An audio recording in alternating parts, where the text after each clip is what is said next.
Dear student, तो कैसे हो आप सभी लोग और कैसी चल रही है आप लोगों की बोर्ड एग्जाम की तैयारी। जितने भी स्टूडेंट भैया क्लास 10 में हैं और सामाजिक विज्ञान 2026 में पेपर देने वाले हैं और क्लास 10th में सामाजिक विज्ञान की तैयारी कर रहे हैं, तो आज का ये क्लास बहुत इंपॉर्टेंट है।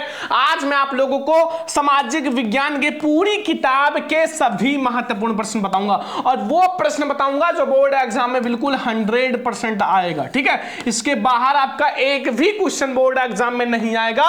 पूरी किताब में जितने भी सभी महत्वपूर्ण बहुविकल्पीय प्रश्न बताऊंगा, मतलब 20 नंबर तो आपका बहुविकल्पीय प्रश्न का बिल्कुल पक्का हो जाएगा। इसके बाहर एक भी क्वेश्चन नहीं आएगा। लघु उत्तरीय प्रश्न बताऊंगा जो बोर्ड एग्जाम के लिए बहुत इंपॉर्टेंट है। दीर्घ उत्तरीय प्रश्न बताऊंगा जो आपके बोर्ड एग्जाम के लिए बहुत इंपॉर्टेंट है। एक ही वीडियो में आपका सभी महत्वपूर्ण बहुविकल्पीय प्रश्न, लघु उत्तरीय प्रश्न, दीर्घ उत्तरीय प्रश्न बिल्कुल कंप्लीट हो जाएगा। और अगर आपने ये सारा क्वेश्चन तैयार कर लिया तो 2026 बोर्ड पेपर में 100% आएगा।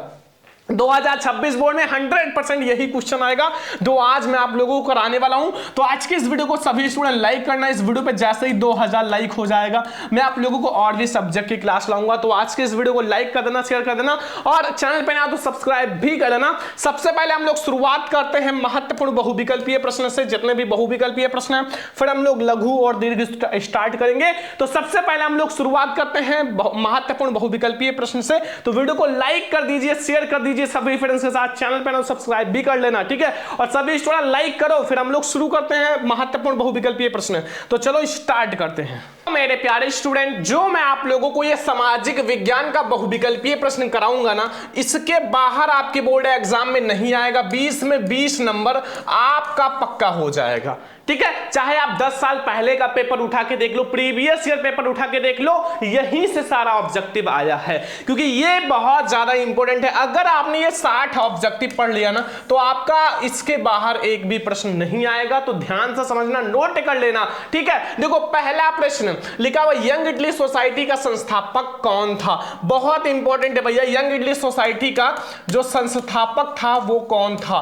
वेरी इंपॉर्टेंट, 2026 बोर्ड में ये क्वेश्चन 100% आएगा। तैयार कर लेना। ऑप्शन नंबर क्या है? गैरीबाल्डी, खा है बिस्मार्क, गा है काबूल एंड घा है भैया मैथ्सनी या फिर मेंजनी। जल्दी से बताओ, यंग इटली सोसाइटी जो था उसका संस्थापक कौन था? तो वो था भैया मेंजनी। ठीक है, मैथ्सनी या मेंजनी। ऑप्शन नंबर घा वाला हमारा बिल्कुल सही है। अगला क्वेश्चन, निम्नलिखित में से यह विकल्प किसका था? जब फ्रांस छींकता है तो बाकी यूरोप में सर्दी हो जाता है। बहुत इंपॉर्टेंट है भैया, अगले साल भी आया था कि जब जो फ्रांस छींकता है तो बाकी यूरोप में सर्दी हो जाती है। किसने कहा था? मेटरनिख ने या काबूल ने या बिस्मार्क ने या भैया जो हमारे मैथ्सनी है। जल्दी से बताओ किसने कहा था, जल्दी से बताओ सारे स्टूडेंट। तो भैया मेटरनिख ने कहा था। किसने कहा था? मेटरनिख ने, अर्थात हमारा का वाला ऑप्शन सही है। ठीक है, सही है। तो अब आ जाओ भैया दूसरा यानी कि तीसरा क्वेश्चन। तीसरा क्वेश्चन, फ्रांसीसी क्रांति का प्रारंभ कब हुआ? जो फ्रांसीसी क्रांति है एक बहुत इंपॉर्टेंट क्रांति है जो क्लास 10 बोर्ड एग्जाम में हर साल आता है। हर साल आता है भैया, चाहे फ्रांसीसी क्रांति का कारण आए और ऑब्जेक्टिव तो जरूर आता है कि कब हुआ था फ्रांसीसी क्रांति का प्रारंभ। 1788 में, 1789 में, 1790 में या 1787 में। जल्दी से बताओ फ्रांसीसी क्रांति का प्रारंभ कब हुआ था? 1789 ईस्वी में। ठीक है, ऑप्शन नंबर हमारा खा वाला सही है, 1789। नोट करते रहो। ठीक है, सारे स्टूडेंट नोट कर लेना। पीडीएफ में आप लोगों को दे दूंगा, टेंशन मत लो। ठीक है, फोन नंबर है कि राष्ट्रवाद का प्रारंभ किस देश से हुआ? वेरी इंपॉर्टेंट क्वेश्चन भैया, जो राष्ट्रवाद है उसका प्रारंभ किस देश से हुआ है? जो राष्ट्रवाद शब्द का प्रारंभ है वो किस देश से हुआ है? बहुत इंपॉर्टेंट क्वेश्चन है भैया। जर्मनी से, इटली से या फ्रांस से या फिर हमारा इंग्लैंड से? जल्दी से बताओ कहां से हुआ है? तो फ्रांस से हुआ। जो हमारा राष्ट्रवाद है ना उसका प्रारंभ फ्रांस से हुआ था। नोट कर लो जल्दी से। ठीक है, नोट करते रहो मेरे प्यारे स्टूडेंट, क्योंकि जितना मैं आपको सामाजिक विज्ञान में क्वेश्चन आज पढ़ा रहा हूं ना, मैं 100% नहीं 1000% गारंटी लेता हूं कि आपके बोर्ड एग्जाम में हर सेट में यहीं से क्वेश्चंस आएगा। क्योंकि पूरे बुक में से मैंने ऑब्जेक्टिव लिया है, चाहे इतिहास हो या नागरिक शास्त्र हो या अर्थशास्त्र हो या भूगोल हो, सब में से सारा ऑब्जेक्टिव लिया हूं। ठीक है, तो 4 ऑब्जेक्टिव समझ में आ गया। 5वां नंबर ऑब्जेक्टिव, नेपोलियन का पराजय कब हुआ? नेपोलियन जो है उनका पराजय कब हुआ था? ऑप्शन नंबर का है भैया 1814 में, 1815 में, 1816 में या 1817 में। तो नेपोलियन का पराजय कब हुआ? तो नेपोलियन का पराजय हुआ था 1815 में। कब हुआ था? 1815 में। वेरी इंपॉर्टेंट क्वेश्चन है भैया, ठीक है। यहीं से सारा ऑब्जेक्टिव आपका 20 ऑब्जेक्टिव आपके बोर्ड एग्जाम में छपेगा। तो आपसे हाथ जोड़ के रिक्वेस्ट है कि तैयार कर लेना। बस आप लोगों के लिए इतना मेहनत करते हैं क्योंकि आप लोग बहुत ज्यादा स्पेशल हो हमारे लिए, ठीक है। बस जितना कह रहे हो उतना तैयार करो। बस देखो भैया, अगला है कि ऑटोमान बिस्मार्क का संबंध किस देश से था? भैया ऑटोमान बिस्मार्क, अगर आप लोगों ने जर्मनी का एकीकरण पढ़ा होगा तो ऑटोमान बिस्मार्क का नाम जरूर सुना होगा, ठीक है। तो जल्दी से बताओ ये कौन थे? जनक थे भैया जर्मनी के एकीकरण। इटली, जर्मनी, फ्रांस या फिर ब्रिटेन? तो सभी को पता चल गया भैया, बिस्मार्क का संबंध जो था वो किससे था? जर्मनी से था। किससे था? जर्मनी से था, ठीक है। क्वेश्चन नंबर 6 समझ में आ गया? नोट कर लो सभी स्टूडेंट। 7 नंबर क्वेश्चन भैया कि चौरी चौरा कांड कब घटित हुआ था? चौरी चौरा कांड जो है वो कब घटित हुआ था? जल्दी से बताओ। वेरी इंपॉर्टेंट क्वेश्चन है मेरे प्यारे लड़कों, वेरी इंपॉर्टेंट। तो कितने स्टूडेंट को पता है कि 1920 में हुआ था या 1921 में या 1922 में या 1925 में? जल्दी से बताओ कब हुआ था? जल्दी से सभी स्टूडेंट को पता होना चाहिए कि 1922 में जो है चौरी चौरा का कांड हुआ था, 1922 में, ठीक है। जितना बता रहे हैं वो तैयार कर लो क्योंकि अब की बार हमें हर सब्जेक्ट में भैया 95% लाना है। कितना? 95%। तो आपको मेहनत करना होगा हमारे साथ खूब अच्छे से, क्योंकि हम लोग अब की बार बहुत ईमानदारी के साथ पढ़ने वाले हैं और हर बच्चे का सपना पूरा करेंगे, ठीक है। और हर बच्चे को मैं टॉपर बनाऊंगा, ठीक है। बहुत अच्छे से पढ़ाई होगा हर सब्जेक्ट का। देखो हिंद स्वराज्य पुस्तक के लेखक कौन है? हिंद स्वराज्य पुस्तक के लेखक कौन है? देखो ऑप्शन नंबर का है सरदार पटेल या बाल गंगाधर तिलक या महात्मा गांधी या फिर भैया सुभाष चंद्र बोस। जल्दी से बताओ कौन है? महात्मा गांधी जी। हिंद स्वराज्य पुस्तक के जो संस्थापक हैं वो महात्मा गांधी जी हैं, ठीक है। महात्मा गांधी जी। सभी को पता चल गया ना? 8 में 8 क्वेश्चन समझ में आ गया ना? अगर कोई सा भी बोर्ड एग्जाम में आए तो लिख कर आओगे, छोड़कर नहीं आना है मेरे प्यारे स्टूडेंट, ठीक है। आप हमारे स्टूडेंट हो तो टॉपर बनना है। अगला 9 नंबर, सबनी अवज्ञा आंदोलन कब चलाया गया? सबनी अवज्ञा आंदोलन कब चलाया गया? ऑप्शन है 1920 में, 1927 में, 1930 में या 1935 में। जल्दी से बताओ। तो सबनी अवज्ञा आंदोलन भैया 1930 में चलाया गया था। कब चलाया गया था? सबनी अवज्ञा आंदोलन 1930 ईस्वी में चलाया गया था, ठीक है। जितने स्टूडेंट को भैया सामाजिक विज्ञान नहीं याद होता, ठीक है, और प्रॉब्लम होती है ना, सबसे बड़ी बात आप ऑब्जेक्टिव सबसे पहले क्लियर करो, ठीक है। और लघु उत्तरीय दीर्घ उत्तरीय आप बनाकर भी लिख दोगे ना तो आपको नंबर बहुत अच्छा मिलेगा, क्योंकि मैंने खुद बना के लिखा था और सामाजिक विज्ञान में 87 मार्क्स थे, ठीक है, जबकि मैंने लॉन्ग और लघु उत्तरीय बना के लिखा था। तो आप लोग भी भैया ऑब्जेक्टिव सारा तैयार कर लो, ठीक है। और इस वीडियो में मैं आपको ऑब्जेक्टिव तैयार करा दूंगा और सारा भी तैयार कराऊंगा, टेंशन मत लो, सारा कुछ तैयार करूंगा। अगला, भारत में राष्ट्रपिता कहकर किसको संबोधित किया जाता है? सभी को पता है भैया, भारत में राष्ट्रपिता कहके किसको संबोधित किया जाता है? वेरी इंपॉर्टेंट है। राष्ट्रपिता किसे कहा गया है भैया भारत में? ऑप्शंस आपके पास महात्मा गांधी, जवाहरलाल नेहरू, सुभाष चंद्र बोस या गोपाल कृष्ण गोखले। तो सभी को पता है भैया महात्मा गांधी जी को क्या कहा गया है? भारत का राष्ट्रपिता कहा गया है। महात्मा गांधी जी को भारत का राष्ट्रपिता कहा गया है, ठीक है। सारा क्वेश्चन तैयार है ना? अगला आ जाओ, क्वेश्चन नंबर 11। भारतीय राष्ट्रीय कांग्रेस का अधिवेशन कब हुआ? हर साल आता है भैया, हर साल बोर्ड में आता है, तो आपसे यही रिक्वेस्ट रहेगी कि तैयार होना चाहिए ये क्वेश्चन। ऑप्शन है 1885 में, 1904 में या 1857 में या फिर 1855 में। जल्दी से बताओ, जल्दी से। भारतीय राष्ट्रीय कांग्रेस का अधिवेशन कब हुआ? तो वो हुआ था भैया 1855 में, 1855 में, ठीक है। देखो आप लोगों को मैं जितना पढ़ा रहा हूं उतना पढ़ो, ऐसे हर सब्जेक्ट का मैं आप लोगों के लिए ऑब्जेक्टिव लाने वाला हूं। बस चैनल को सब्सक्राइब करे रहो और बेल आइकन को प्रेस कर लो ताकि आप लोगों का एक भी क्लास मिस ना हो। और चैनल को सब्सक्राइब कर लो, शेयर कर दो अपने दोस्तों के साथ, ठीक है, क्योंकि आप लोगों के लिए मैं बहुत मेहनत करता हूं, दिन रात मेहनत करता हूं। इसको मैं 12-1 बजे रात तक बनाया हूं, जो ये आप देख सकते हो ना, और फिर मैं आप लोगों को पढ़ा रहा हूं, ठीक है। तो आप लोग भी प्लीज छोटा सा काम कर दिया करो। अगला, महामंडी का प्रारंभ किस वर्ष हुआ? महामंडी का प्रारंभ, बच्चों महामंडी का मतलब है कि जहां बहुत सारी चीजें इकट्ठा हो जाएं, जैसे खाने वाली चीजें या फिर बहुत सारी चीजें। जब महामंडी लगा था ना तो हर एक अनाज जैसे है गेहूं चावल ये सब बहुत ज्यादा हो गया ना, जिसकी कीमत बहुत ज्यादा गिर गई थी, तो वही महामंडी है जो तीसरे नंबर चैप्टर में पढ़ोगे। 1919 में या 1924 में या 1929 में या 1934 में, तो 1929 में महामंडी लगा था। कब? 1929 में। याद रखना ऑप्शन नंबर ग वाला हमारा सही है कि 1929 में महामंडी का प्रारंभ हुआ था। नोट कर लो कि भारतीय राष्ट्रीय कांग्रेस का अधिवेशन कब हुआ भैया? 1885 में, और महामंडी का प्रारंभ कब हुआ? 1929 में। ठीक है, आगे आ जाओ। 13 नंबर ऑब्जेक्टिव है कि संयुक्त राष्ट्र संघ का मुख्यालय कहां स्थित है? संयुक्त राष्ट्र संघ का मुख्यालय कहां स्थित है? कितने बच्चों को पता है? वाशिंगटन में या जिनेवा में या न्यूयॉर्क में या फिर ऑस्ट्रिया में?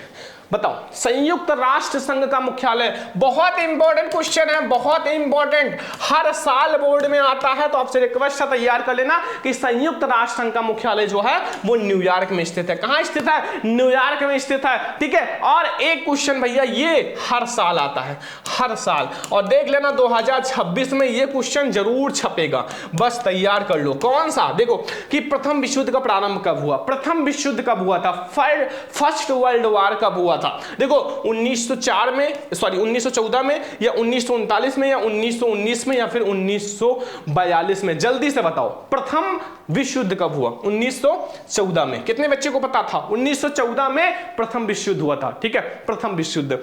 ठीक है, समझ में आ गया ना? आगे आ जाओ। 15 नंबर, ब्रिटेन में कार्नला कानून समाप्त करने का कारण था। ब्रिटेन में जो कार्नला कानून था उसको समाप्त करने का कारण क्या था? जनसंख्या में वृद्धि या कृषि उत्पादों की अधिकता या कार्नला आयात पर नियंत्रण या उद्योगपतियों एवं शहरी लोगों का विरोध। तो उद्योगपतियों और शहरी लोगों का विरोध के कारण भैया कार्नला कानून क्या है? समाप्त कर दिया गया। ब्रिटेन में कार्नला कानून लगाया गया था जो कि समाप्त कर दिया गया था। एक क्वेश्चन जो कि मैंने अभी कराया है और कहा है 2026 में छपेगा, तो अब पीछे नहीं जाना है, वीडियो को पीछे नहीं करना है। रिक्वेस्ट है आपसे कि भैया प्रथम विश्व युद्ध का प्रारंभ कब हुआ?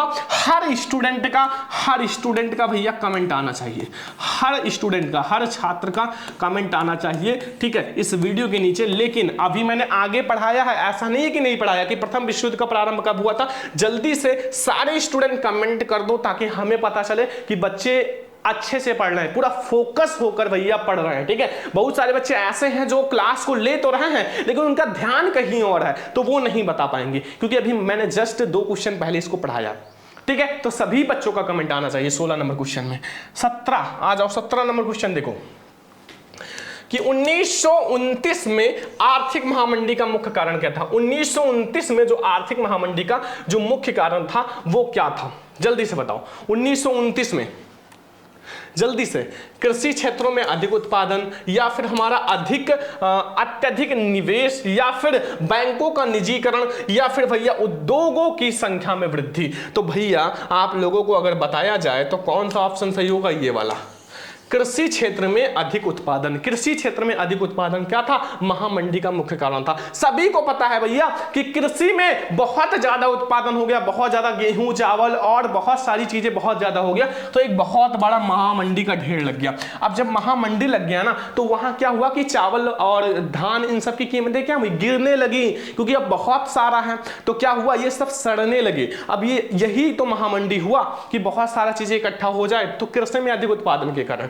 अगला आ जाओ, अगला क्वेश्चन देखो कि भैया अफ्रीका में रिडर पेस्ट क्या था? अफ्रीका में जो रिडर पेस्ट आया था वो क्या था? एक जानवर था या एक घटना था या एक खेल था या एक बीमारी था? सभी को पता है कि भैया रिडर पेस्ट एक क्या था? बीमारी था, एक बीमारी था जिसमें बहुत सारे जानवरों की मृत्यु हो गई थी। तो 18 नंबर क्वेश्चन तक समझ में आ गया। ये दोनों क्वेश्चन बहुत इंपॉर्टेंट है। जितना मैं आपको ऑब्जेक्टिव करा रहा हूं भैया सामाजिक विज्ञान में हर साल आएगा, और इसके बाद आपका एक भी ऑब्जेक्टिव नहीं छूटेगा बोर्ड एग्जाम में, तो याद कर लेना ये वाला भी और ये वाला। रिडर पेस्ट एक बीमारी था, ठीक है, नोट कर लो।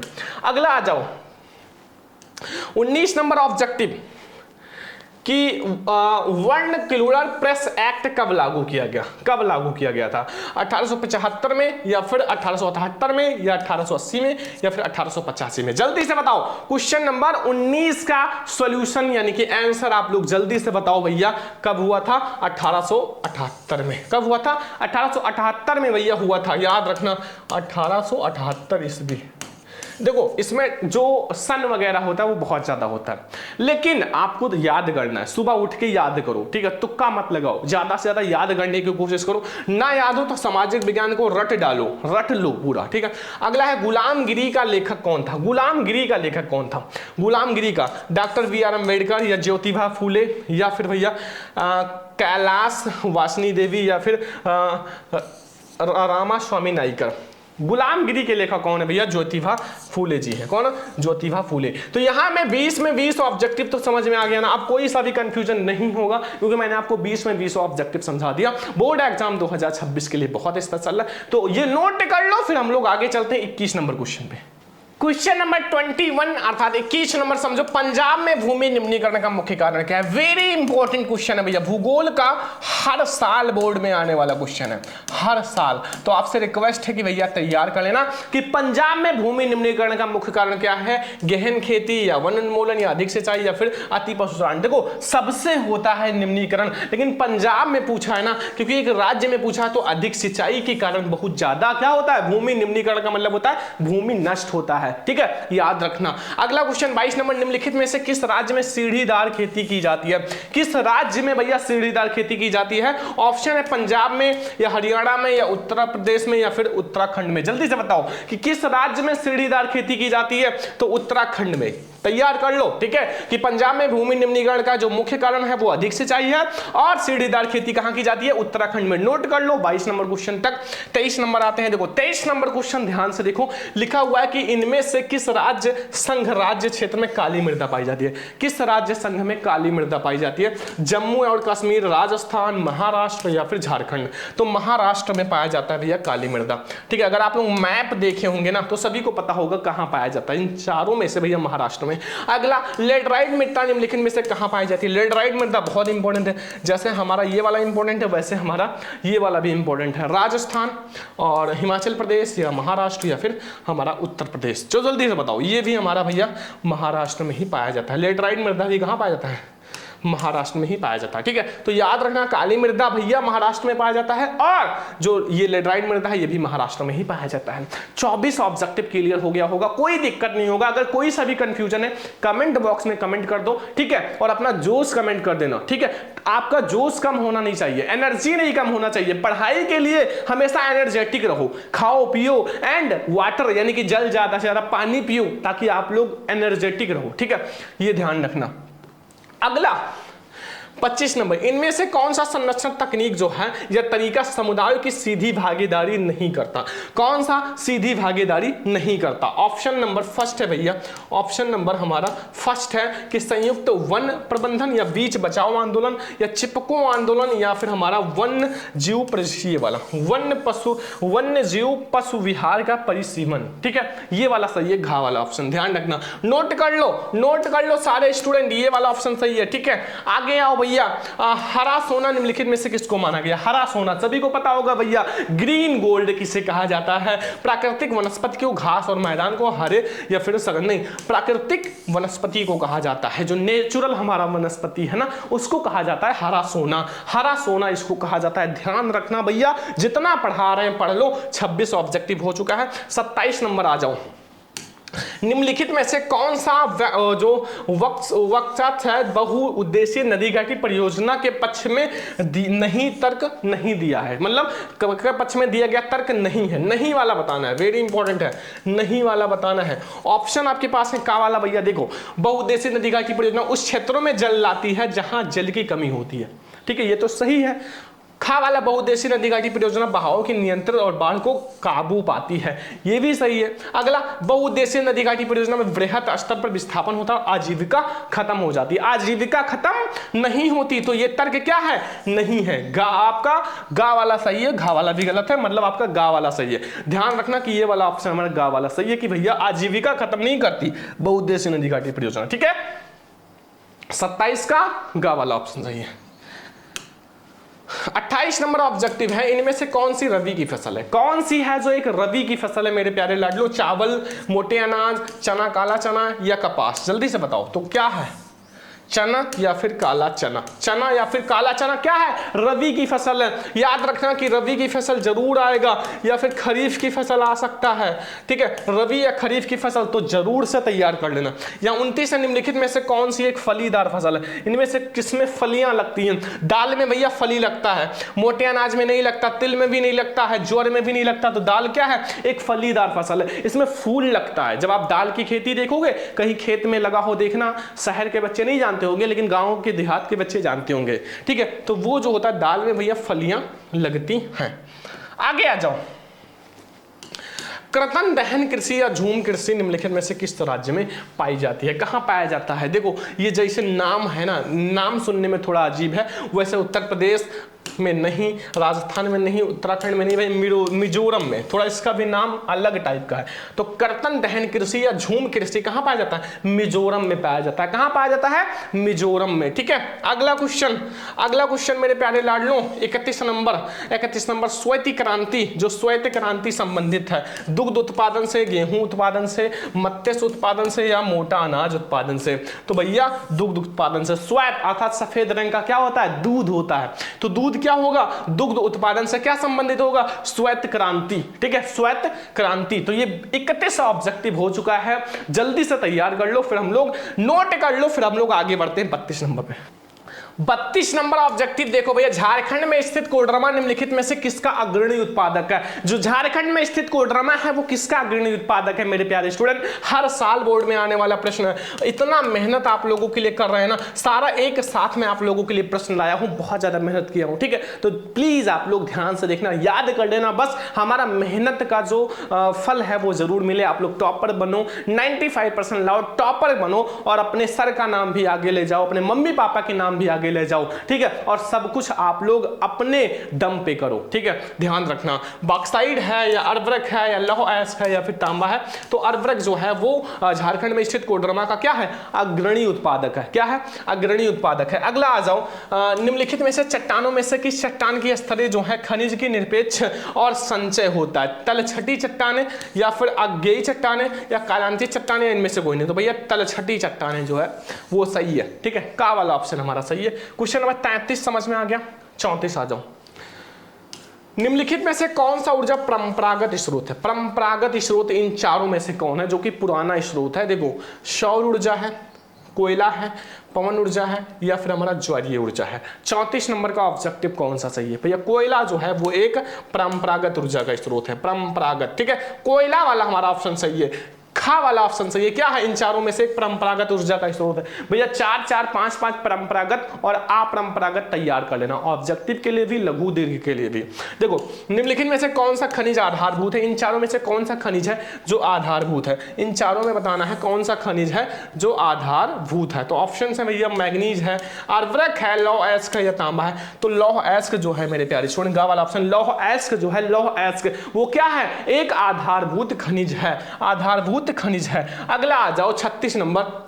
निम्नलिखित में से कौन सा संसाधन गैर परंपरागत है? इन चारों में बताना है कौन सा संसाधन है जो गैर परंपरागत है। भैया कोयला या प्राकृतिक गैस या पवन ऊर्जा या भैया हमारा खनिज तेल? बताओ गैर परंपरागत कौन सा है? गैर परंपरागत कौन सा है? पवन या फिर सौर ऊर्जा? पवन या फिर सौर ऊर्जा क्या है? एक गैर परंपरागत ऊर्जा का स्रोत है। तैयार रखना भैया, गा वाला ऑप्शन सही है। अगला, निम्नलिखित में से कौन सा उद्योग चूना पत्थर को कच्चे माल के रूप में प्रयुक्त करते हैं? चूना पत्थर को कौन से कच्चे माल के रूप में? एल्यूमिनियम, सीमेंट, चीनी या मोटर गाड़ी? तो सीमेंट जो है, सीमेंट वो क्या करता है? कच्चे माल को, चूने पत्थर जो कच्चा माल उसका प्रयोग करता है और सीमेंट बनता है, जिससे इतना बड़ा बड़ा घर बनता है, महल बनता है, सपनों का जो महल है वो बनता है। बहुत सारे बच्चों का बहुत अच्छा अच्छा घर बनाने का सपना होगा, वो आप ही कर सकते हो, आप मेहनत करके कर सकते हो, ठीक है। क्योंकि आपके मम्मी पापा ने आपके लिए बहुत कुछ कर दिया, अब आपकी बारी है, आपकी बारी है उनके लिए कुछ करने के लिए, ठीक है।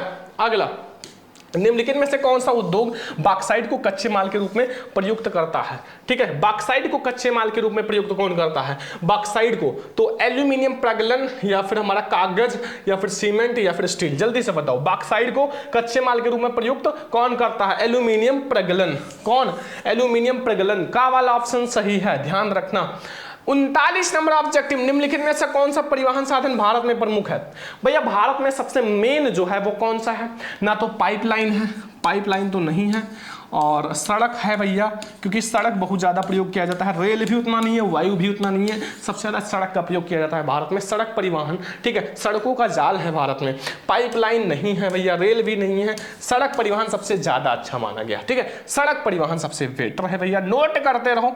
ठीक है, और आगे आ जाओ, आगे हम लोग समझते हैं कि निम्नलिखित में से कौन सा शब्द दो देशों से व्यापार करता है? भैया आंतरिक व्यापार, जो अंदर से व्यापार होता है, ये दो देशों में नहीं करता, और ये अंतरराष्ट्रीय व्यापार भैया दो देशों में होता है।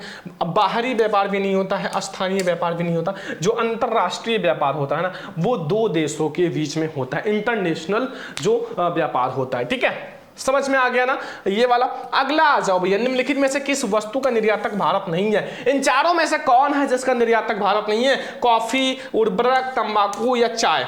जल्दी बताओ कौन नहीं है इसमें से, कौन सा नहीं है? तो ये है उर्वरक। उर्वरक का नहीं है भैया, भारत जो है उर्वरक का निर्यातक नहीं है। ठीक है, 41 समझ में आ गया ना। 41 में 41 ऑब्जेक्टिव सारा समझ कर जाना, एक भी ऑब्जेक्टिव छोड़ना मत। अभी मैं आपको और भी ऑब्जेक्टिव पढ़ाऊंगा, बस नोट करते रहो, फिर हम लोग आगे बढ़ते हैं।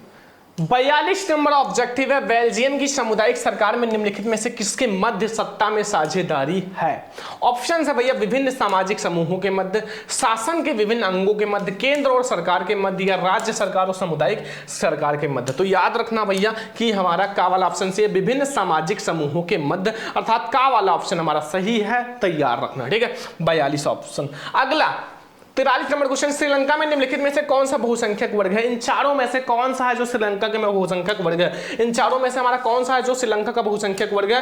तमिल, ईसाई, सिंघली या फिर मुस्लिम? तो भैया सिंघली जो है वो श्रीलंका का एक बहुसंख्यक वर्ग है, सिंघली। ठीक है, सिंघली हमारा बहुसंख्यक वर्ग है। अगला, निम्नलिखित में से किस देश की जो बेल्जियम सीमा साझा नहीं करती? कौन सा है? इटली, या फिर हमारा स्विट्जरलैंड, या फिर लक्समबर्ग या स्पेन?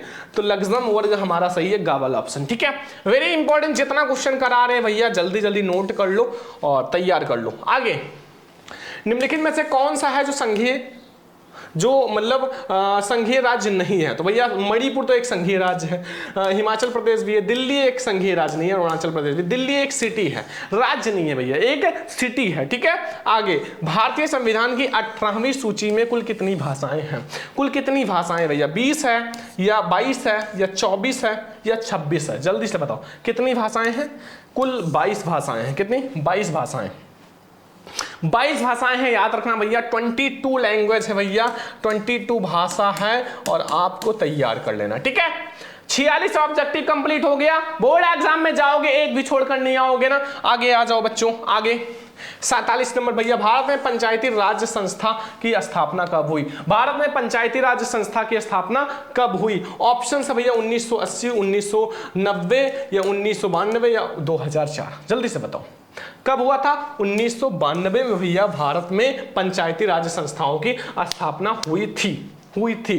ठीक है, 48 नंबर, निम्नलिखित में से भारत में कुल कितने संघीय राज्य हैं? भैया भारत में कुल कितने संघीय राज्य हैं? जब बहुत छोटे रहे होंगे ना तो राज्य और केंद्र शासित प्रदेश पड़े होंगे, तो राज्य बताना है भैया 27 है, या 28 है, या 29 है, या 30 है? तो 28। इस समय जो है प्रेजेंट में 28 राज्य हैं भारत में। कितने हैं? 28 राज्य। ठीक है, आगे आ जाओ भैया 49 नंबर, भारत में संघ अवस्थिति जो शक्तियां हैं किसको प्राप्त हैं? राज्य को, संघ को, या काखा दोनों को, या इनमें से कोई नहीं? तो भैया संघ को प्राप्त है। किसको?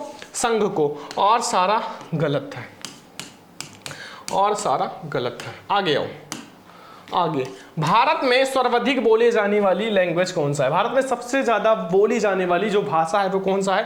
उर्दू, या अंग्रेजी, या हिंदी, या फिर पंजाबी? सभी को पता है भैया हिंदी जो है सबसे ज्यादा बोले जाने वाली भाषा है, सबसे ज्यादा बोले जाने वाली भाषा है। 50 में 50 ऑब्जेक्टिव आप लोगों का कंप्लीट हो गया ना। आगे आ जाओ, जो हम लोग 51 नंबर ऑब्जेक्टिव पढ़ने वाले, नोट कर कर लो। 51 नंबर ऑब्जेक्टिव देखते हैं। 51 नंबर ऑब्जेक्टिव ध्यान से देखो, निम्नलिखित में से कौन सा संघीय सूची का विषय है? इन चारों में से कौन सा है जो संघीय सूची का विषय है? कौन सा है जो संघीय सूची का विषय है भैया? रक्षा है, या फिर भैया कृषि है, या व्यापार है, या फिर शिक्षा है? जल्दी से बताओ कौन सा है जो संघीय सूची का विषय है? रक्षा, ठीक है, रक्षा जो है एक संघीय सूची का विषय है। अगला, धर्मनिरपेक्ष राज्य में क्या है? धर्म का कोई समान अधिकार नहीं, बिल्कुल गलत। एक राष्ट्र का एक धर्म का विश्वास नहीं, केवल बहुसंख्यक वर्ग नहीं भैया, सभी धर्मों के लिए समान व्यवस्था करो, समान समझो, सभी धर्मों को क्या करो? इक्वल समझो, समान समझो। ये है घ वाला ऑप्शन सही, ठीक है। आगे आ जाओ। आगे, इनमें से कौन सा है बहुजन समाज का संस्थापक था? कौन सा है जो बहुजन समाज का संस्थापक था?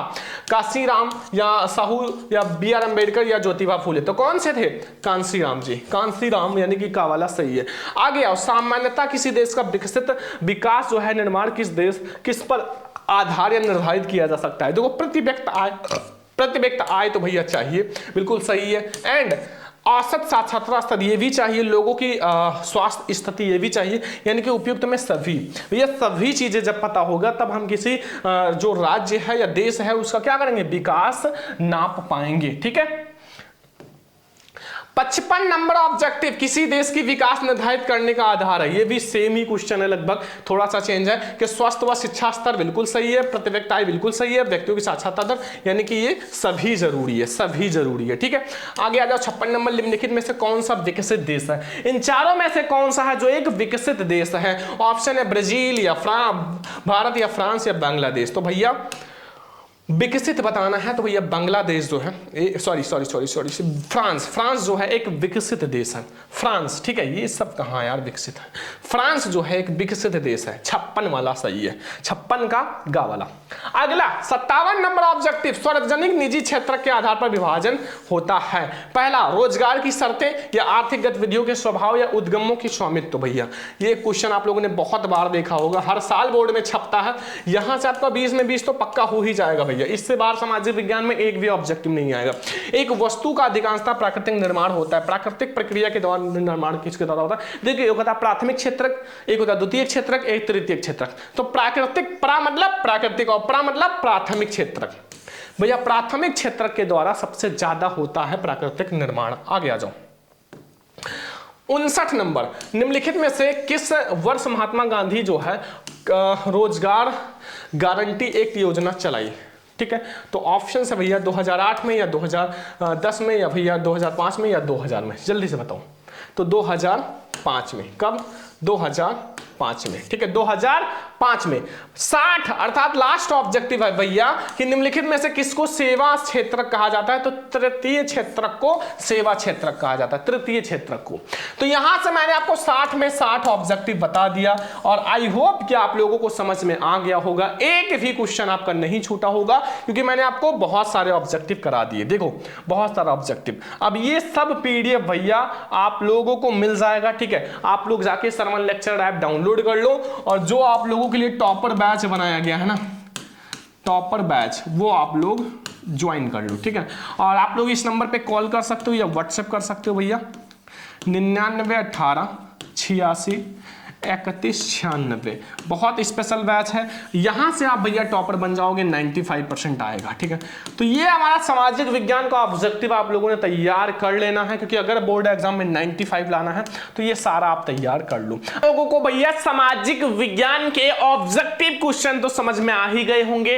अब हम लोग भैया जो हमारा कक्षा 10 सामाजिक विज्ञान है, पूरी किताब के जितने भी महत्वपूर्ण प्रश्न हैं, जितने भी आपके महत्वपूर्ण लघु उत्तरीय प्रश्न है, ठीक है, लघु उत्तरीय प्रश्न जो आपके बोर्ड एग्जाम में 100% आएगा, वो लघु उत्तरीय प्रश्न देखेंगे, साथ में दीर्घ उत्तरीय प्रश्न देखेंगे, ठीक है। मतलब आपका पूरा सामाजिक विज्ञान बिल्कुल खत्म हो जाएगा। आपको ऑब्जेक्टिव क्वेश्चन तो बिल्कुल समझ में आ ही गया होगा, अब लघु उत्तरीय और दीर्घ उत्तरीय प्रश्न भी समझ लो और पूरा सामाजिक विज्ञान आपका आपके मुट्ठी में हो जाएगा और आप भैया सामाजिक विज्ञान में 95% मार्क्स जरूर लाओगे, ठीक है। तो बहुत ध्यान से देखो, ये हमारा लघु उत्तरीय प्रश्न है और पूरी किताब में, आपकी पूरी किताब में, पूरी बुक में जितने भी क्वेश्चंस हैं सारा मैं आप लोगों को बताऊंगा जो आपके बोर्ड एग्जाम में आएगा जहां से, ठीक है। तो पहले नंबर क्वेश्चन से शुरुआत करते हैं, जो कि वेरी इंपॉर्टेंट क्वेश्चन है मेरे प्यारे स्टूडेंट बोर्ड एग्जाम के लिए। वेरी इंपॉर्टेंट क्वेश्चन है कि यूरोप में राष्ट्र के विचार के निर्माण में संस्कृति किस प्रकार महत्वपूर्ण भूमिका निभाई, उदाहरण सहित स्पष्ट कीजिए। जब भैया यूरोप में राष्ट्रवाद हुआ था, यूरोप में राष्ट्र के विचार में, ठीक है, राष्ट्र के विचार में जो संस्कृति है यानी कि कल्चर है, संस्कृति, वो किस प्रकार से भैया अपनी भूमिका निभाई, किस प्रकार से अपना जो भूमिका निभाया उसका आप उदाहरण के साथ भैया पूरा अच्छे से बताओ। ठीक है, वेरी इंपॉर्टेंट क्वेश्चन है मेरे प्यारे स्टूडेंट, जो कि आपकी बोर्ड एग्जाम में जरूर आएगा। ठीक है, एंड दूसरा क्वेश्चन है फ्रांस की क्रांति का 4 कारण बताओ। 2024 में आया हुआ क्वेश्चन है और भी बहुत बार आया हुआ है। ये तो मैं केवल एक सेट का लिखा हूं, ठीक है, केवल एक सेट का, ऐसे 7 सेट होते हैं तो बहुत बार आया हुआ है। ठीक है, तो फ्रांस की क्रांति के 4 कारण बताओ कि आखिर जो फ्रांस की क्रांति है वो क्यों हुआ। ठीक है, जैसे वहां की सरकार जो थी जिद्दी था एंड बहुत ज्यादा प्रॉब्लम्स थे। ठीक है, तो ये कारण थे जो कि आपको बताना है। 4 कारण का आपको 4/4 यानी कि 4 नंबर मिल जाएगा। और मैं आपको वही क्वेश्चंस बता रहा हूं जो बोर्ड एग्जाम में बिल्कुल हर साल आया हुआ प्रश्न है, हर साल बोर्ड पेपर में आया हुआ प्रश्न है, तो आपको बिल्कुल से तैयार कर लेना है। तीसरा क्वेश्चन है नेपोलियन द्वारा किए गए सुधार का वर्णन को। जो नेपोलियन थे उनके द्वारा कौन कौन से सुधार किए गए थे, जो सुधार किए गए थे, कौन सा सुधार किया गया था, उसके बारे में आप बढ़िया से हेडिंग डाल के और खूब अच्छे से लिखो। ये सारे लघु उत्तरीय प्रश्न हैं और हम लोग ऐसे पूरे किताब में जितने भी लघु और दीर्घ उत्तरीय प्रश्न हैं वो देखेंगे। फिर मैं आपको पीडीएफ दे दूंगा और उस पीडीएफ से आप पूरा तैयार कर लेना। पहले आप लोग भैया देखते रहो जो मैं आपको लघु और दीर्घ उत्तरीय प्रश्न समझा रहा हूं, ये सामाजिक विज्ञान के बहुत इंपॉर्टेंट है। तो यहां तक आप लोग स्क्रीनशॉट ले लो या नोट कर लो, फिर हम लोग अगला क्वेश्चन देखते हैं। अब ये 4 नंबर क्वेश्चन भैया वेरी इंपॉर्टेंट है, जो आपका सामाजिक विज्ञान का वेरी इंपॉर्टेंट क्वेश्चन है। हर साल बोर्ड पेपर में आता है, मतलब ये हर साल मतलब आता है बोर्ड पेपर में, ये हर साल आता है। अगर आपने ये वाला क्वेश्चन तैयार कर लिया तो बिल्कुल आपका 4 नंबर तो बिल्कुल पक्का है। कि जर्मन एकीकरण की प्रक्रिया का संक्षेप में वर्णन करो। जो जर्मनी का एकीकरण हुआ था, जर्मनी का एकीकरण, उसके बारे में आपको बताना है। और वेरी इंपॉर्टेंट क्वेश्चन है जर्मनी का एकीकरण, आपने देखा होगा बोर्ड पेपर में ये क्वेश्चन बहुत बार आया हुआ है। ठीक है, फिर 5वां क्वेश्चन है कि भारत में लोगों द्वारा रॉलेट एक्ट का किस प्रकार से विरोध किया गया, उदाहरण सहित स्पष्ट करो। आप लोगों ने रॉलेट एक्ट कानून पढ़ा है कि नहीं, मतलब जिसमें भारतीय लोगों को बिना किसी मुकदमे को चलाए बिना कितने साल के लिए, 2 साल के लिए जेल में बंद किया जा सकता था, बस केवल शंका के आधार पर। ठीक है, जो कि बहुत ही बेकार कानून था और इसके विरोध में बहुत सारी चीजें की गई, उसके बारे में आपको बताना है। मैं आपको जितना क्वेश्चन पढ़ा रहा हूं वो सारा भैया तैयार कर लेना। बोर्ड पेपर में अगर सामाजिक विज्ञान के पेपर में 70 में 70 लाना है ना, तो थोड़ा सा मेहनत करना शुरू कर दो। जो क्वेश्चन बता रहे हैं नोट कर लो, एक छोटी सी कॉपी ले लो या 3-4 पेज आप निकाल के ये सारा क्वेश्चन नोट कर लो। ठीक है, 6वां क्वेश्चन है भैया प्रथम विश्व युद्ध का भारतीय समाज व अर्थव्यवस्था पर क्या प्रभाव पड़ा। मतलब जो प्रथम विश्व युद्ध हुआ था, फर्स्ट वर्ल्ड वॉर, उसका जो हमारे भारतीय समाज व अर्थव्यवस्था पर क्या प्रभाव पड़ा, आखिर इससे क्या प्रभाव पड़ा, मतलब लोगों के ऊपर या भारतीय जनता के ऊपर या अर्थव्यवस्था के ऊपर। तो बहुत सारे प्रभाव पड़े थे भैया। विश्व युद्ध में बहुत सारी चीजें लगती हैं, बहुत सारे पैसे लगते हैं, खर्चे लगते हैं। ठीक है, बहुत बेकार चीज है युद्ध। ठीक है, तो इसमें बहुत सारे अर्थव्यवस्था गिर गई थी। तो ये सारे क्वेश्चन नोट कर लो।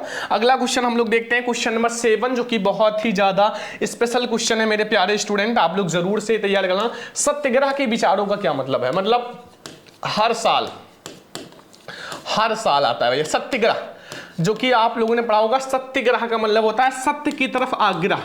क्या होता है, सत्य प्लस आग्रह, मतलब सत्य की तरफ आग्रह होना, हमेशा सत्य बोलना, सत्य का साथ देना। ठीक है, ये सब है सत्याग्रह के बारे में बताना है। और ये जितने भी क्वेश्चन बता रहा हूं, अगर आपको 95% लाना है तो ये सारे क्वेश्चन आप तैयार कर लो। ठीक है, 8वां नंबर 1929 की महामंडी पर भारत पर क्या प्रभाव पड़ा। भैया महामंडी वाला क्वेश्चन आप लोगों ने देखा होगा, ये क्वेश्चन हर साल आता है।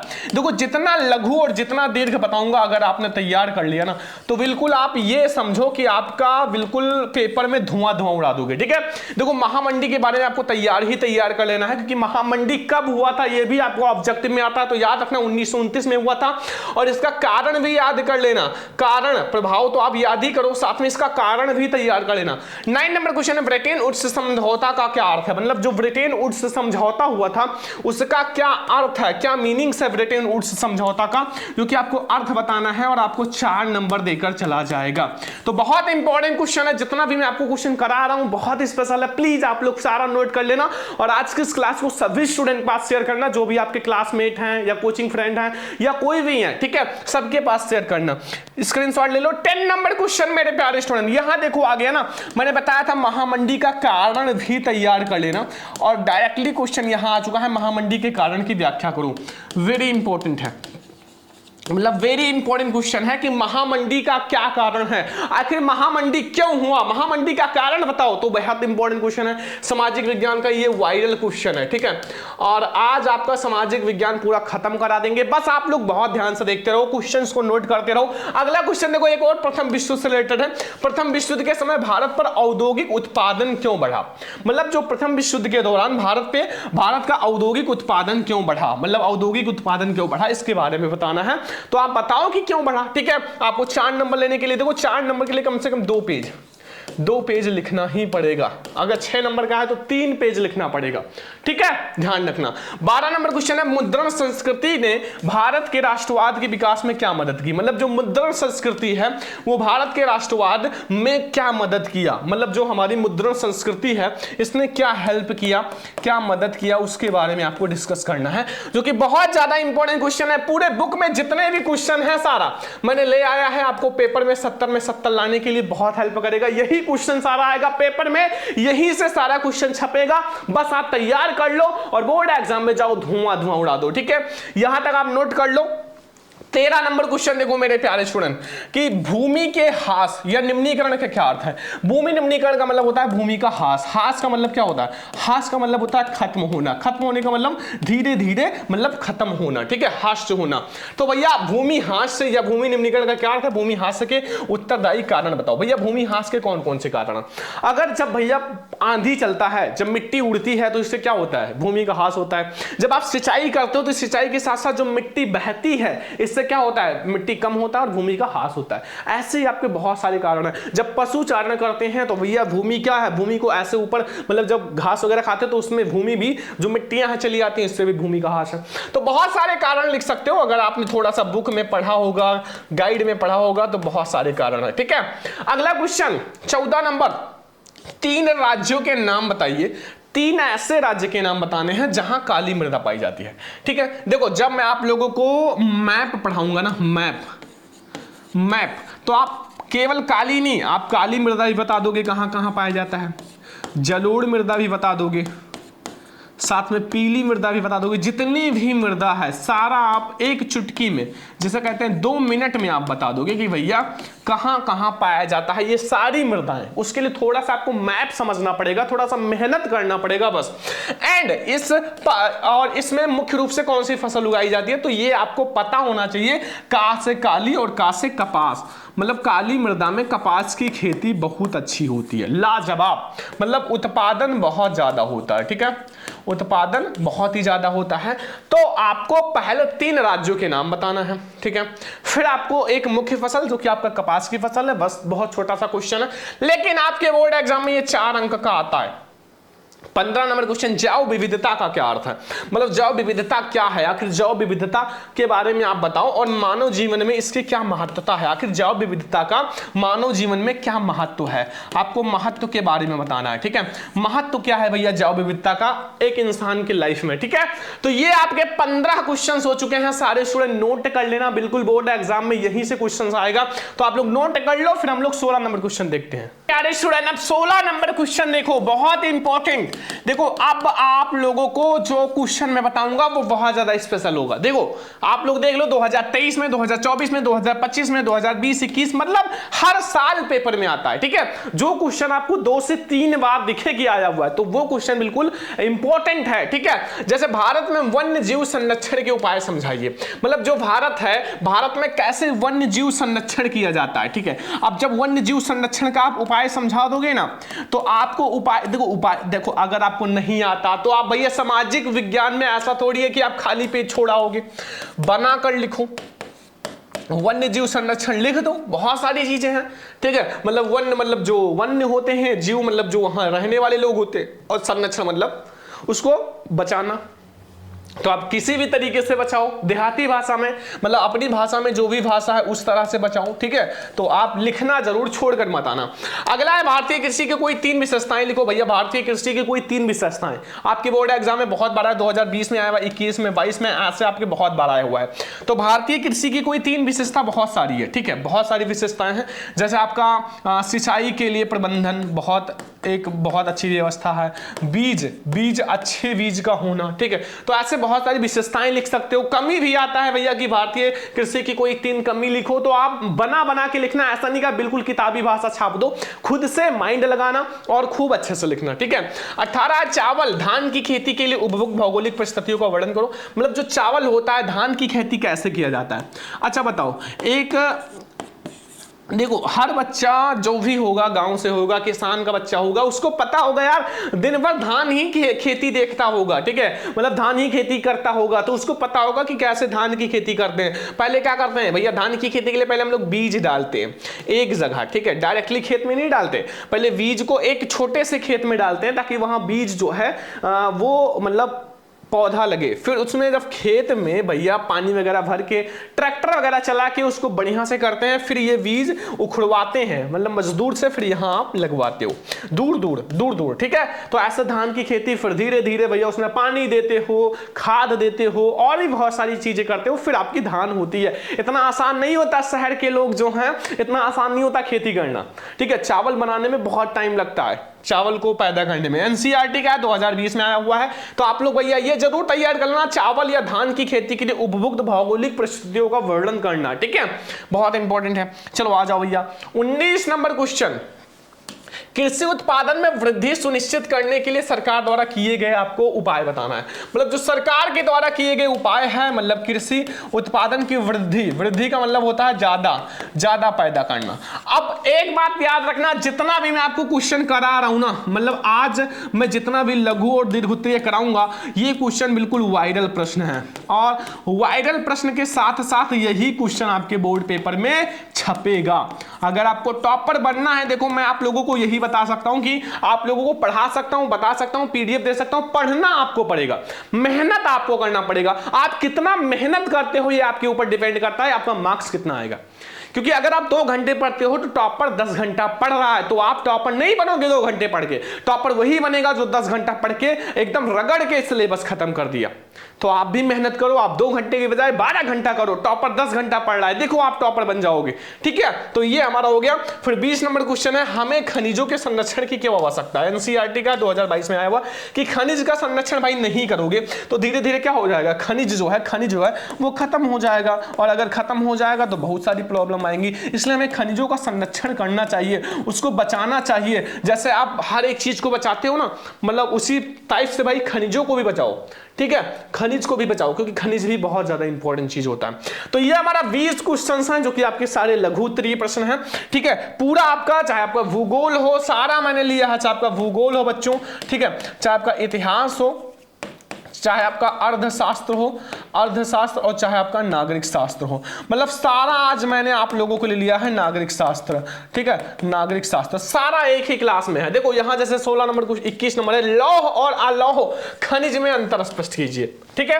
ये या फिर यही क्वेश्चन आपसे पूछ सकता है, अलौह खनिज से आप क्या समझते हो, 2 उदाहरण समझाइए। मतलब अगर लौह और अलौह पूछेगा, या फिर लौह अलग भी पूछ सकता है, अलौह अलग भी पूछ सकता है। तो अगर आपको लौह अलौह के बारे में पता है तो चाहे अलग आए या एक साथ आए, आप तुरंत लिख दोगे ना, चाहे लौह अलग आए या एक साथ आए, अलौह अलग आए या एक साथ आए। तो क्वेश्चंस कई प्रकार से आते हैं, लेकिन जो मैं आपको बता रहा हूं वही आएगा, बस आप तैयार करो। लौह और अलौह खनिज में अंतर स्पष्ट करना है, ठीक है।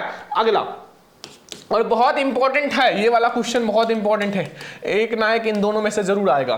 देखो रेल परिवहन कहां पर अत्यधिक सुरक्षित या सार्वजनिक परिवहन साधन है तथा क्यों, ठीक है। रेल परिवहन के बारे में बताना, देखो रेल परिवहन के बारे में आपको बताना है कि कहां पर अत्यधिक सुविधाजनक परिवहन है। परिवहन का मतलब जो वाहन होता है, गाड़ी मोटर साधन है, तथा क्यों, आपको कारण भी बताना है, आखिर क्यों है। ऐसा नहीं कि आप बता दो फिर कारण ना बताओ, क्यों बताना है, क्यों है, ठीक है।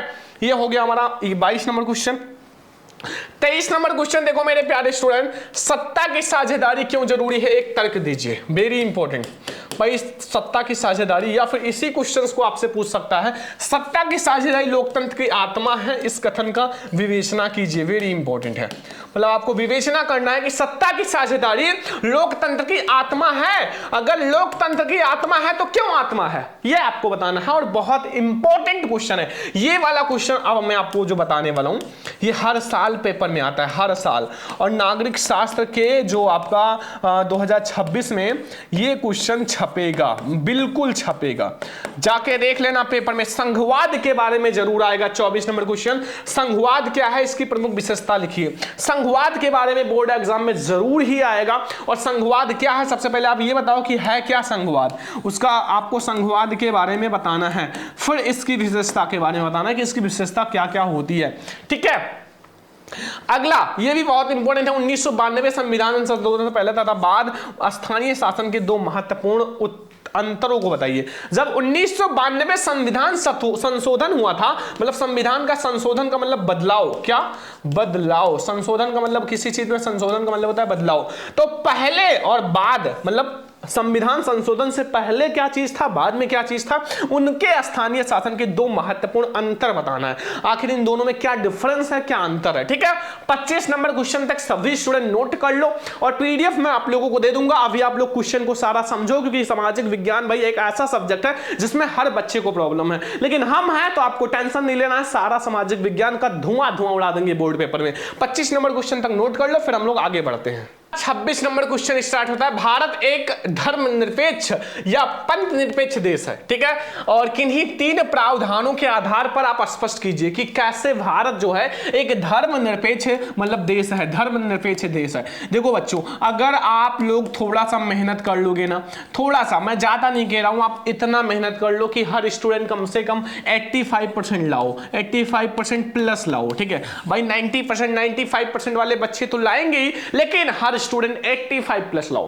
देखो इसमें क्या होगा कि आप तो खुश रहोगे ही, मतलब आपकी खुशी तो चलो अलग बात है, लेकिन आपके मम्मी पापा जो हैं वो भी खुश रहेंगे कि हमारा बेटा, देखो उनकी सबसे बड़ी क्या आशा होती है कि हमारा बच्चा पास हो जाए, उनकी सबसे बड़ी इच्छा होती है कि हमारा बच्चा पास हो जाए। तो आपको 85% से कम नहीं लाना है, क्योंकि आगे भी आपको पढ़ाई करना है और आपको 85% लाना है, ठीक है। आपको मेहनत इतना तो करना पड़ेगा, और अगर आपको किसी भी सब्जेक्ट में प्रॉब्लम है, आपके भैया हैं, आपको वो चीज बहुत अच्छे से पढ़ा देंगे। कमेंट करो, चाहे मैथ हो, साइंस हो, हिंदी हो, इंग्लिश हो, सामाजिक विज्ञान हो, किसी भी टॉपिक में दिक्कत हो, हम उसे हलवा बनाने के लिए आ जाएंगे। लॉन्ग क्वेश्चन नहीं याद होता, ऐसा ट्रिक बताएंगे कि याद हो जाएगा, ठीक है। बस आप लोग मेहनत करो, सब्सक्राइब कर लो चैनल को, और जो भी क्लास है उसको देखो, ओके। देखो ये आपको बताना है। फिर अगला 27 नंबर क्वेश्चन है, भारत की विधायिकाओं में महिलाओं के प्रतिनिधित्व की स्थिति का वर्णन करो। अब ये सब क्वेश्चन आप तैयार करो, क्योंकि एनसीईआरटी का 2020, 22, 23, 24, 25 बहुत बार आया हुआ है, ठीक है। ऐसे हर सेट में 7-8 सेट होता है, कितनी बार आया होगा आप लोग थोड़ा सा अपना माइंड लगा लो, ठीक है।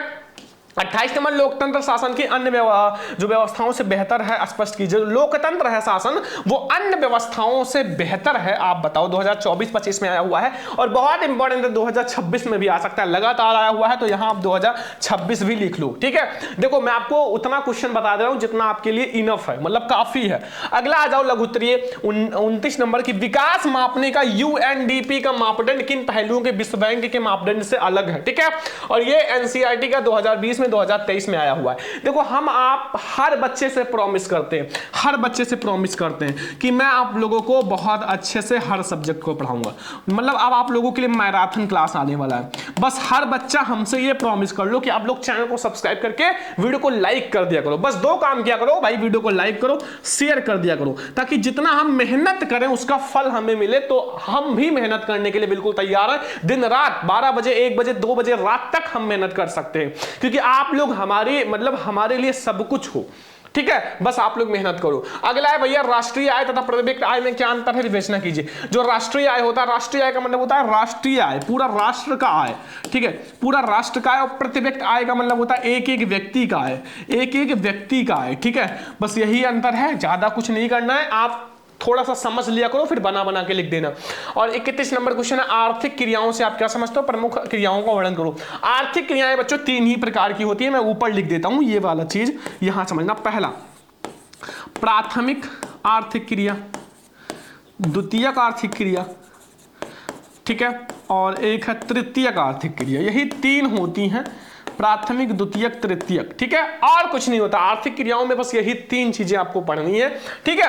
अब आता है भैया लघु उत्तरीय, जो कि हमारा 32 नंबर क्वेश्चन, विकास में ऋण की भूमिका का विश्लेषण लीजिए, एनसीईआरटी 2025। भैया अगर विकास करना है तो बहुत बड़ा विकास करना है तो ऋण लेना ही पड़ेगा। मतलब ऋण से क्या होता है कि आपको थोड़ा हेल्प मिलता है अपने कंपनी को, मान लो कोई कंपनी बना रहे हो तो बड़ा करने का, बड़ा कंपनी बनाने का, जितना पैसा लगाओगे उतना बड़ा बनेगा, ठीक है। तो सभी के पास रखा नहीं रहता, ऋण लेते हैं सभी लोग, ठीक है। अगला, भारत में विदेशी निवेश का आकर्षित करने के लिए कोई 3 उपाय बताओ। जो भारत है, भारत में विदेशी निवेश को आकर्षित करने के लिए 3 उपाय बताना है, मतलब 3 ऐसे उपाय बताओ जिससे भारत में विदेशी निवेश जो है उसे आकर्षित किया जा सके। 34 नंबर है, विश्व व्यापार संगठन से आप क्या समझते हो, ठीक है।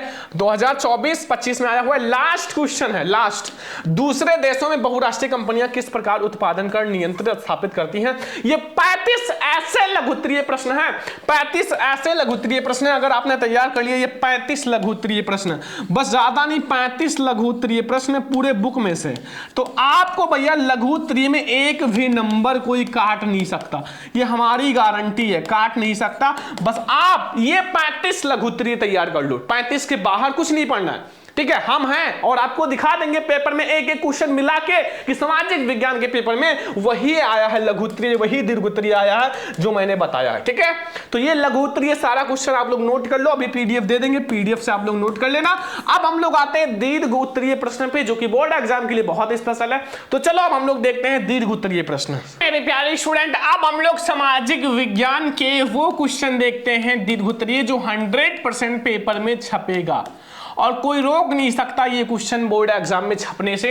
ये ऐसे दीर्घोत्तरीय प्रश्न हैं जो आपके भैया बिल्कुल से 24 नंबर जो दीर्घोत्तरीय प्रश्न आता है ना, मतलब 24 नंबर, वो पक्का कर देगा। लघुत्तरीय तो हम लोगों ने ऑब्जेक्टिव ये सब पक्का कर लिया, अब दीर्घोत्तरीय भी पक्का कर लो, बस आप लोग भैया सामाजिक विज्ञान के पेपर में बिल्कुल छाप देना। अब मानचित्र की एक क्लास में आप लोगों को ले आऊंगा जो कि मानचित्र में बिल्कुल धुआं उड़ा दोगे, ठीक है। बस तो देखो हमारा जो लघुत्तरीय हो गया, दीर्घोत्तरीय फर्स्ट स्टार्ट करते हैं। देखो दीर्घोत्तरीय फर्स्ट में क्या पूछ रहा है, 1789 की फ्रांसीसी क्रांति का फ्रांस व यूरोप पर क्या प्रभाव पड़ा। जो 1789 की फ्रांसीसी, देखो फ्रांसीसी क्रांति कब हुआ, 1789 में, ऑब्जेक्टिव में आया था, आता है बहुत बार। और इसका जो फ्रांस पर क्या प्रभाव पड़ा, यूरोप पे क्या प्रभाव पड़ा, इन दोनों के बारे में अलग अलग बताना, हेडिंग अलग अलग डालना, ऐसा नहीं कि एक में भैया सान दो। एक बार आप बनाओ कि मतलब फ्रांस की क्रांति का जो है, फ्रांस की क्रांति का फ्रांस पर प्रभाव, फिर आप एक यूरोप पे प्रभाव, बस, ठीक है। ध्यान देना, हर एक हेडिंग ज्यादा बनाना। अब देखो भाई इंपॉर्टेंट है बहुत ज्यादा, इटली के एकीकरण पर प्रकाश डालिए। देखो इटली का एकीकरण, जर्मनी का एकीकरण, ये दोनों में से कोई एक तो आएगा। इटली का आया तो लॉन्ग क्वेश्चन में आएगा, मतलब 6 नंबर आपको देकर जाएगा, और एक साथ भी आ सकता है इटली और जर्मनी का लॉन्ग में 6 नंबर के लिए, तो आप लोग तैयार कर लेना।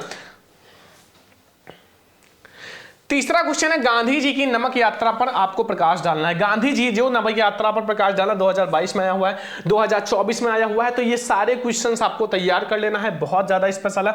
ये 3 क्वेश्चंस आप नोट कर लो भैया, लॉन्ग क्वेश्चन है, दीर्घोत्तरीय प्रश्न है, ठीक है। अब हम लोग देखते हैं चौथा नंबर क्वेश्चन। देखो यहां से 5वां देखो, चौथा नंबर हो सकता है मिस हो गया, और 5वां, गांधी जी ने असहयोग आंदोलन क्यों प्रारंभ किया। मतलब गांधी जी ने असहयोग आंदोलन क्यों प्रारंभ किया, उनके द्वारा यह आंदोलन वापस लेने के प्रमुख कारण क्या थे, मतलब वापस क्यों लिया गया भाई, वापस क्यों लिया गया, उसके प्रमुख कारण बताओ। पहले तो आप ये बताओ कि क्यों चलाया गया। गांधी जी ने अगर असहयोग आंदोलन चलाया तो क्यों चलाया, क्योंकि जब वापस ही लेना था तो क्यों चलाया, ठीक है। तो आपको बढ़िया से लिखना है। अगला आ जाओ 6वां नंबर क्वेश्चन, अंतरराष्ट्रीय आर्थिक विनिमयों में 3 तरह की गतिविधियों का प्रभाव का आपको व्याख्या करें, ठीक है। और 3 प्रकार की गतियों के भारत और भारतीय की संबंधित एक एक उदाहरण दे और उसके बारे में संक्षेप में बताइए। बहुत इंपॉर्टेंट लॉन्ग क्वेश्चन, ये वाला बहुत इंपॉर्टेंट है। प्रथम विश्व युद्ध के विश्व पर पड़ने वाले प्रभाव का वर्णन करो, वेरी इंपॉर्टेंट क्वेश्चन है। ये लॉन्ग क्वेश्चन आपको तैयार करना। जितना मैं आपको लॉन्ग क्वेश्चन यानी कि दीर्घोत्तरीय बताऊंगा वो सारा बोर्ड एग्जाम के लिए बहुत इंपॉर्टेंट है, नोट कर लो 7 नंबर क्वेश्चन तक, फिर हम लोग बढ़ते हैं 8 नंबर क्वेश्चन की ओर। 8 नंबर क्वेश्चन स्टार्ट होता है, बहुत ज्यादा इंपॉर्टेंट, मतलब वेरी इंपॉर्टेंट लॉन्ग क्वेश्चन, दीर्घोत्तरीय प्रश्न। जितना मैं आपको दीर्घोत्तरीय करा रहा हूं, अगर आपने तैयार कर लिया तो भैया बिल्कुल से आप टॉपर हो, ठीक है। जितना मैं आपको वो सारा बता दे रहा हूं जो बोर्ड एग्जाम में आया हुआ है, ठीक है। सॉल्यूशन तो करा ही देंगे। भारत में औद्योगिक विकास की क्या विशेषता आए हैं, किन्हीं 4 का उल्लेख करो। 2020 में आया हुआ है और आपको हर साल आता है और भी कोड में बहुत बार आया हुआ है। एंड 9 नंबर क्वेश्चन है, मृदा अपरदन से आप क्या अभिप्राय है? मृदा अपरदन के लिए उत्तरदायी कारणों का वर्णन करो। ये आपको भैया 2020 में आया हुआ है। मृदा अपरदन का मतलब क्या होता है? मृदा का क्षरण होना, मृदा का कमी होना, मृदा खत्म होना, ठीक है, वही होता है मृदा अपरदन।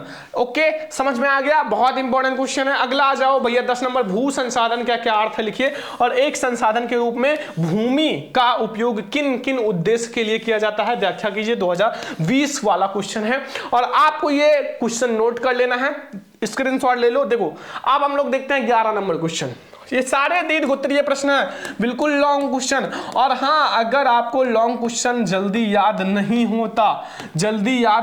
होता तो आपको मैं ट्रिक तो बताऊंगा, लेकिन एक चीज और याद कर लो कि भैया लॉन्ग क्वेश्चन सामाजिक विज्ञान का आप एक बार एक छोटी सी कॉपी ले लो और लिख कर याद करो, ठीक है, लिख कर याद करो। मैं कहता हूं 100% आपको तुरंत याद हो जाएगा, तुरंत, ठीक है।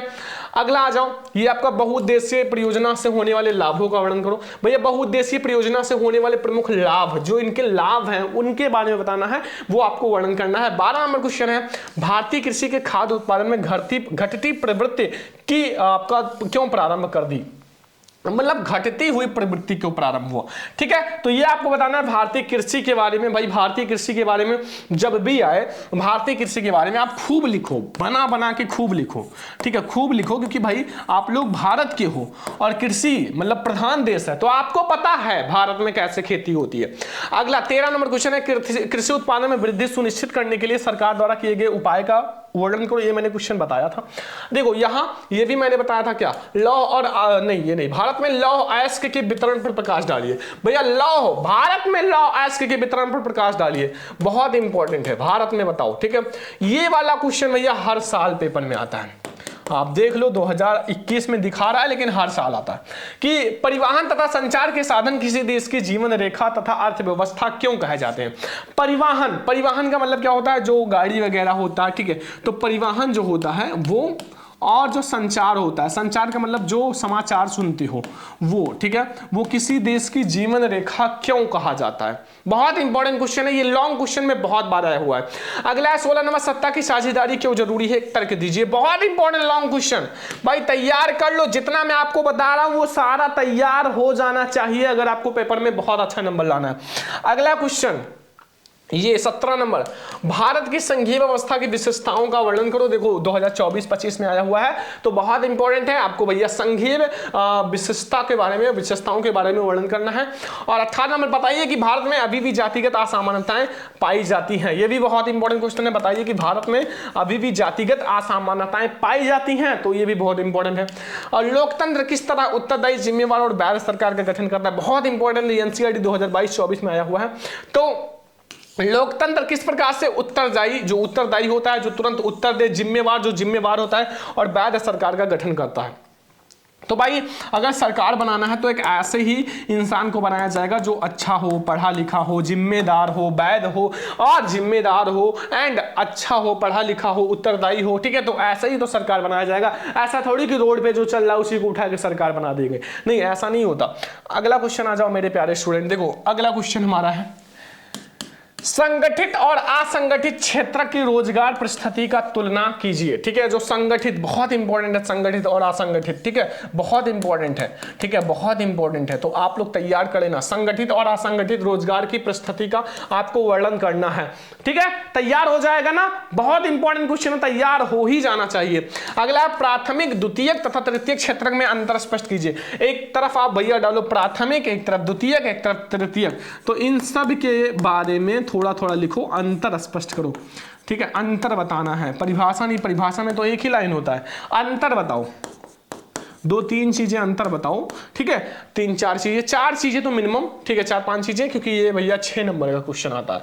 ओके, अब आ जाओ अगला, ऋण के औपचारिक और अनौपचारिक स्रोत की तुलना कीजिए। जो औपचारिक ऋण होता है और अनौपचारिक ऋण होता है, इन स्रोतों का तुलना करना है, ठीक है। ये आप लोगों के लिए बहुत इंपॉर्टेंट क्वेश्चन है, क्वेश्चन नंबर 22, और आई होप आप लोग यहां तक समझ में आ गया होगा। नोट कर लो, फिर हम लोग चलते हैं क्वेश्चन नंबर 23 की ओर। क्वेश्चन नंबर 23 कि भारत में वैश्वीकरण के प्रभाव की विवेचना कीजिए। भारत में जो वैश्वीकरण है, वैश्वीकरण के प्रभाव की विवेचना कीजिए, 2025 में आया हुआ क्वेश्चन है। और उपभोक्ता के अधिकारों का व्याख्या कीजिए, 2020 में आया हुआ क्वेश्चन है। और उपभोक्ता के अधिकारों पर प्रकाश डालिए, मतलब अलग उसको व्याख्या करना, यहां प्रकाश डालना हेडिंग डाल के। तो ये हमारे 25 लॉन्ग क्वेश्चन, मतलब 25 दीर्घ उत्तरीय प्रश्न है। बस 25 ही, पूरे बुक में 25 ही दीर्घ उत्तरीय प्रश्न तैयार कर लेना है। और अगर 25 तैयार कर लिया भैया 24 नंबर पक्का है, 24 नंबर। तो इसीलिए मैं आपको कह रहा हूं कि जो जो मैंने आपको बताया वो सारा तैयार कर लेना।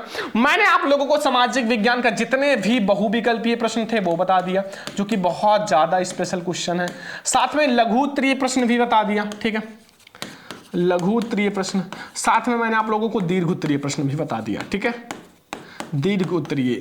तो आप लोगों को ये क्लास बहुत ज्यादा पसंद आया होगा और आपसे हाथ जोड़ के रिक्वेस्ट है कि सभी स्टूडेंट भैया अपने फ्रेंड्स के साथ शेयर कर देना। सभी स्टूडेंट अपने 5 फ्रेंड्स के साथ शेयर कर देना, ताकि हम आप लोगों के लिए आगे मोटिवेट रहें और आप लोगों के लिए खूब ज्यादा मेहनत कर सकें। और ये सब पीडीएफ मैं आप लोगों को दे दूंगा कब? जब इस वीडियो पे लाइक जो है, इस वीडियो पे लाइक 1000 हो जाएगा। 1000 लाइक के बाद मैं आप लोगों को पीडीएफ तुरंत ही दे दूंगा। तो आप लोग भैया लाइक करो, और फिर मैं ऐसे ही साइंस की क्लास आने वाली है, तो आज की इस क्लास को बहुत ज्यादा शेयर करो, लाइक करो, सब्सक्राइब करो चैनल को। और ये क्वेश्चंस आप जाके विद्या क्वेश्चन बैंक या फिर मास्टरमाइंड कहीं भी हो, या फिर बुक में टिक लगा लो और तैयार करो। 2-2 3-3 क्वेश्चन, 3-3 क्वेश्चन तैयार करो। तो चलो आज के इस वीडियो को लाइक करना, शेयर करना, चैनल पर सब्सक्राइब भी करना।